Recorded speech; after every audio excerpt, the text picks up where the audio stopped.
Hello, and welcome to another Angry's unit of the week. And today we're taking a look at the BEF Tiger P. So, the story of the Tiger P is a very interesting one. For the sake of unit of the week, I'm gonna try and keep it rather brief. So anyway, during 42, the Germans were having their heavy tank trials for what essentially would be the Tiger tank. It'd be two companies that would submit their tank to their specifications, the Heinz company and the Porsche company. Eventually, the Heinz company would win it, and their design would end up being what we know as the classic Tiger. Why did that one win over the Porsche model? Well, you see, the Porsche Tiger had a rather interesting engine design.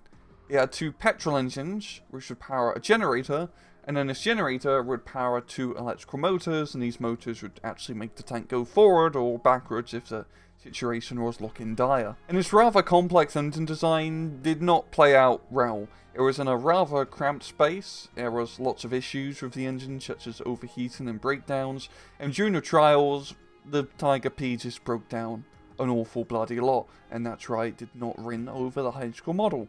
However, with the Tiger P failing trials, the Porsche company has already produced 80 of these tanks just without the turret installed.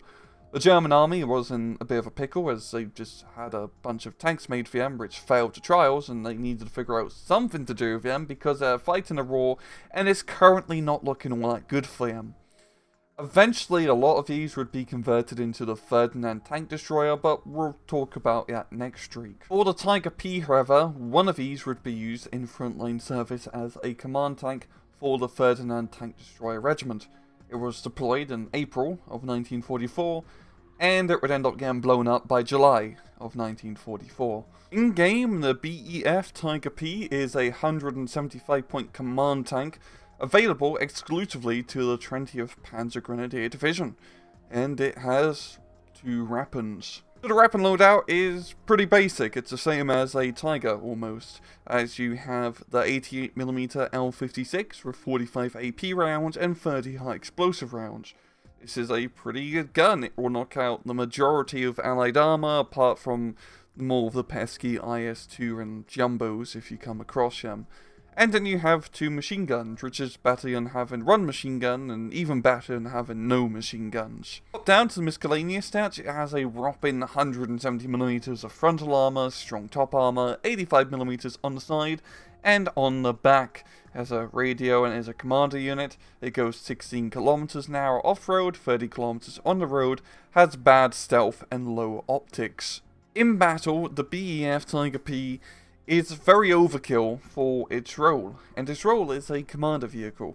Command vehicle's job are to sit back in the back lines and just throw out veterancy bonuses to nearby units, and a pretty damn good veterancy bonus. Yeah, commanders are extremely powerful in SD2.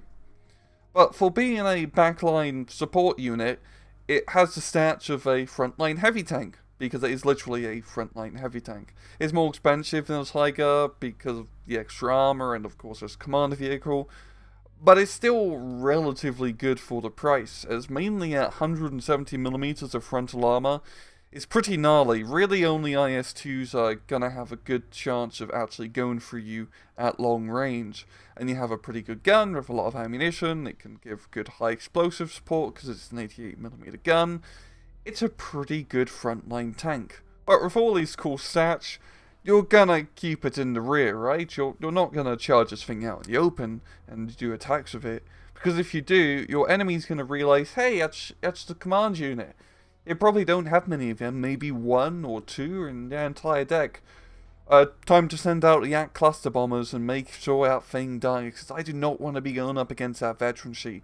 And this is why you do not use it as a frontline unit. It is such a high value target to go up against.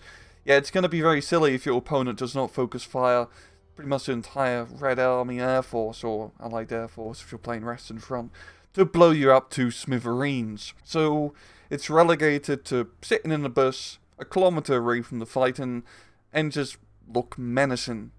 But hey, it's the fate of the Tiger P.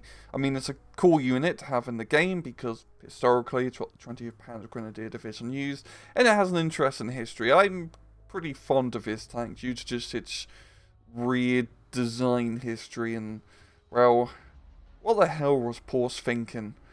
And I'm going to leave it off. Yeah, this has been another Rang Rouge unit of the week. I hope you guys enjoyed the video. And as usual, please just take it easy.